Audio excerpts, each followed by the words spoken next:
Hello అండి, నమస్తే. Welcome back to Aru's kitchen and vlogs. ఇవాళటి మన వీడియో వచ్చేసి ఉసిరికాయ పచ్చడి ఎలా చేయాలో నేను ఇప్పుడు చూపించబోతున్నాను. ఈ వీడియోని చివరి వరకు స్కిప్ చేయకుండా చూసేయండి. నేను చెప్పే ఈ కొలతలతో గనక పెట్టి చూడండి, సంవత్సరం పాటు ఉన్న ఈ పచ్చడి అనేది అస్సలు పాడవ్వదు. ఇప్పుడు మనకి మార్కెట్లో ఎక్కువగా దొరుకుతుంటాయి కదా, ఈ కార్తీక మాసంలో ఉసిరికాయలు ఎక్కువగా వస్తుంటాయి. సో మనం ఇప్పుడు పచ్చడి పెట్టుకున్నట్లయితే చాలా టేస్టీగా కూడా ఉంటుంది. ఇంకెందుకు ఆలస్యం, మనం పచ్చడి ఎలా పెట్టుకోవాలో చూసేద్దాం పదండి. దీనికోసం నేను ఇక్కడ ఉసిరికాయలను ఒక పావు కేజీ వరకు తీసుకున్నాను. ఈ ఉసిరికాయలను శుభ్రంగా కడుక్కొని తడి లేకుండా ఆరబెట్టుకోవాలి. మనకి తడి ఉన్నట్లయితే పచ్చడి అనేది పాడవుతుంది, కాబట్టి తడి మొత్తం ఆరేంత వరకు ఆరబెట్టిన తర్వాత వీటిని ఇప్పుడు మనం పక్కన పెట్టుకుందాం. మరొక పక్కన స్టవ్ పైన ఒక ప్యాన్ పెట్టుకొని ఇందులో 1 టీ స్పూన్ వరకు మెంతులను వేసి వేయించుకోవాలి. ఇవి కొంచెం వేగిన తర్వాత ఇందులో 1 స్పూన్ వరకు జీలకర్రను కూడా వేసుకోవాలి. ఈ జీలకర్రను కూడా వేయించుకోవాలి. ఇలా వేగిన తర్వాత ఇందులో కొద్దిగా ఆవాలను కూడా వేసుకోవాలి. ఇక్కడ ఒక 2 స్పూన్స్ వరకు ఆవాలను వేసుకొని వేయించుకుంటున్నాను. ఇవన్నీ ఒకే విధంగా వేగేంత వరకు వేగాలి. ఇవి వేగిన తర్వాత ఇప్పుడు మనం పక్కన తీసుకొని పెట్టుకుందాం. ఇవి చల్లారిన తర్వాత వీటిని మనం ఇప్పుడు పౌడర్ చేసుకోవాలి. ఇవి చల్లారేంత వరకు మనం ఒక ప్లేట్లో వేసుకొని పక్కన పెట్టుకుందాం.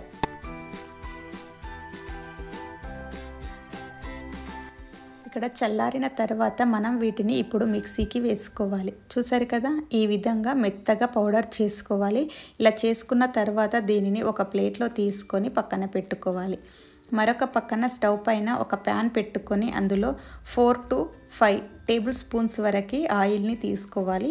ఇక్కడ ఈ ఆయిల్ హీట్ అయ్యే లోపు మనం ఉసిరికాయలకు ఈ విధంగా ఘాట్లు పెట్టుకుందాం. చూస్తున్నారు కదా, ఈ వీడియోలో చూపిస్తున్నట్టుగా ఘాట్లు పెట్టుకోవాలి. ఇలా పెట్టుకోవడం వలన మనకి పచ్చడి అనేది, ఈ ఉసిరికాయ ఫ్లేవర్ అనేది ఆ కలిపిన పచ్చడిలోకి వచ్చి మనకి ఫ్లేవర్ తెలుస్తుంది. దానికోసం మనం ఇలా ఘాట్లు పెట్టుకోవాలి. ఈ ఘాట్లు పెట్టిన తర్వాత మనకి ఇక్కడ ఆయిల్ వేడైన తర్వాత ఇందులో మెల్లిమెల్లిగా ఈ మనం పెట్టుకున్న ఉసిరికాయలన్నింటినీ తీసుకొని ఆయిల్లో డీప్ ఫ్రై చేసుకోవాలి.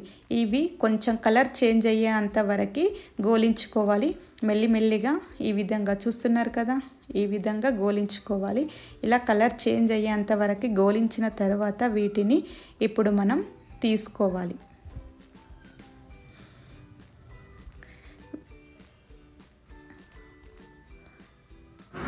చూసారు కదా, ఇప్పుడు ఇలా అయిన తర్వాత వీటన్నింటినీ ఇప్పుడు మనం మెల్లిమెల్లిగా తీసుకొని ఒక ప్లేట్లో పెట్టుకొని పక్కన పెట్టుకుందాం. ఇప్పుడు ఇదే ఆయిల్లో మనం పోపు పెట్టుకుందాం. దానికోసం నేను ఇక్కడ 1 టీ స్పూన్ వరకు జీలకర్ర, 1 టీ స్పూన్ వరకు ఆవాలను, కొద్దిగా కచ్చాపిచ్చాగా దంచిన వెల్లుల్లి తీసుకొని అంతా బాగా కలుపుకుంటున్నాను. ఇవన్నీ వేసుకొని కలుపుకోవాలి. ఇప్పుడు స్టవ్ ఆఫ్ చేసుకోవాలి. మనం ఇది పోపు అంతా చల్లారనివ్వాలి. ఇది చల్లారడానికి పక్కన పెట్టుకుందాం. మరో పక్కన మనం ముందుగా వేయించుకొని గోలించిన ఉసిరికాయలు ఉన్నాయి కదా, వీటిలోకి మసాలాలన్నీ వేసి పట్టించుకోవాలి కదా. దానికోసం ఇక్కడ నేను కొద్దిగా పసుపును తీసుకొని వేసుకొని కలుపుకుంటున్నాను. ఈ విధంగా అంతా కలుపుకున్న తర్వాత ఇందులోకి 2 టేబుల్ స్పూన్స్ వరకు కారాన్ని, ఒక 1.5 టేబుల్ స్పూన్ వరకు సాల్ట్ని తీసుకుంటున్నాను. ఇక్కడ సాల్ట్ అనేది కొద్దిగా తగ్గించి వేస్తున్నాను నేను. టేస్ట్ చూసిన తర్వాత సరిపోకపోతే మళ్ళీ వేసుకోవచ్చు. దానికోసం నేను ఇక్కడ తగ్గించి వేశాను. కొద్దిగా వెల్లుల్లి కూడా కచ్చాపెచ్చాగా దంచుకొని వేసుకోవాలి.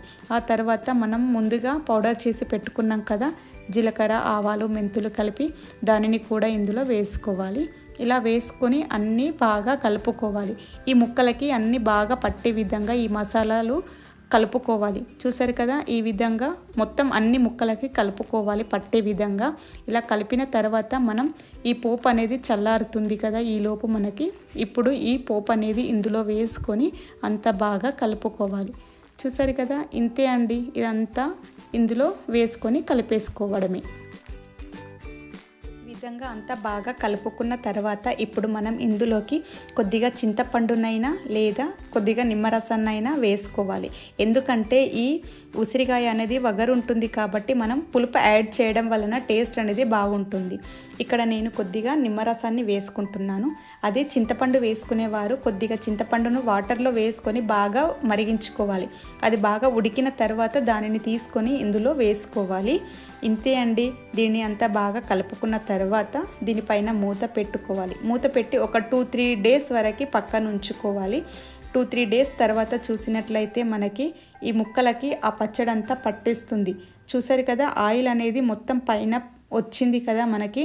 ఇప్పుడు ఈ పచ్చడి అనేది పర్ఫెక్ట్ అయిపోయింది. ఇందులో ఇప్పుడు మనం ఒకసారి అంతా బాగా కలుపుకొని ఉప్పును చెక్ చేసుకోవాలి. మనకి తక్కువగా ఉన్నట్లయితే ఉప్పుని వేసుకోవాలి. ఇంతే, ఒకసారి అంతా బాగా కలుపుకోవాలి. ఇంతే అండి. దీనిని మనం ఇంకా వేడివేడి అన్నంలో కనుక పెట్టుకొని తిన్నట్లయితే చాలా టేస్టీగా ఉంటుంది. ఈ ఉసిరికాయలు అనేటివి మనకి ఇందులో సి విటమిన్ ఎక్కువగా ఉంటుంది కాబట్టి మన హెల్త్కి కూడా చాలా మంచిది. సో దీనిని మనం రోజు కూడా వాడుకోవచ్చు. ఇంతే అండి. చాలా సింపుల్గా ఉన్న టేస్టీగా ఉండే ఈ ఉసిరికాయ నిల్వ పచ్చడిని ఎలా పెట్టాలో చూశారు కదా. మీరు కూడా ఒకసారి ట్రై చేసి చూడండి. నచ్చినట్లయితే ఒక లైక్ చేయండి, షేర్ చేయండి, సబ్స్క్రైబ్ చేయండి మన ఛానల్ని. Thank you for watching. మరొక మంచి వీడియోలో మళ్ళీ కలుసుకుందాం.